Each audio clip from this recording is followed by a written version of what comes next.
سورة البقرة آية نمبر 113. أعوذ بالله من الشيطان الرجيم. بسم الله الرحمن الرحيم.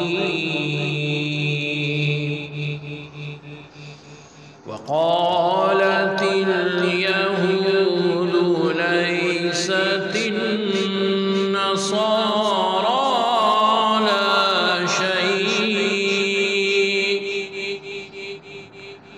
وقالت النصارى ليست اليهود على شيء وهم يتلون الكتاب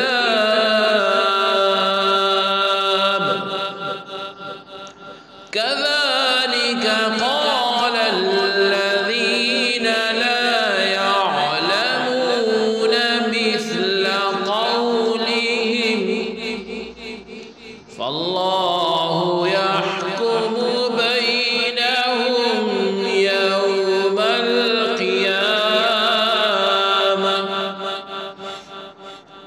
يوم القيامة فيما كانوا فيه يختلفون. لفظی ترجمہ ہے وا اور قالتی کہا الیہود یہودیوں نے لیستی نہیں ہیں النصارى عیسائی علی اوپر شیئن کسی چیز کے وا اور قالتی کہا النصارى عیسائیوں نے لیستی نہیں ہے الیہود یہودی علی اوپر شیئن کسی چیز کے وا اور ہم وہ یتلونا پڑھتے ہیں الکتابہ کتاب کذالک اسی طرح قالا کہا الذین انہوں نے جو لا نہیں یعلمون جانتے مثل قولی کہنے ہم ان کے فاپس اللہ رب العزت یحکم فیصلہ کرے گا بینا درمیان ہم ان کے یوم دن القیامتی قیامت کے فی میں ما جو کانو تھے وہ فی میں ہی اس یختلفون اختلاف کرتے با محاورہ ترجمہ ہے اور یہود کہتے ہیں کہ نصرانیوں کی بنیاد کسی شے یعنی صحیح عقیدے پر نہیں اور نصرانی کہتے ہیں کہ یہودیوں کی بنیاد کسی شے پر نہیں حالانکہ وہ سب اللہ رب العزت کی نازل کردہ کتاب پڑھتے ہیں. اسی طرح وہ مشرک لوگ جن کے پاس سرے سے کوئی آسمانی علم ہی نہیں وہ بھی انہی جیسی بات کرتے ہیں. بس اللہ تعالی عز و جل ان کے درمیان قیامت کے دن اس معاملے میں خود ہی فیصلہ فرما دے گا جس میں وہ اختلاف کرتے رہتے ہیں. آیت کی تفسیر میں فرمایا گیا کہ ایک بار نجران کے عیسائیوں اور مدینہ منورہ کے یہودیوں کے علماء کی نبی علیہ السلام کے پاس آپس میں بحث ہو گئی. بحث کے دوران دونوں نے خوب شور مچایا. یہودی کہتے تھے کہ عیسائیوں کا دین کچھ نہیں اور عیسائی کہتے تھے کہ یہودیوں کا دین کچھ نہیں.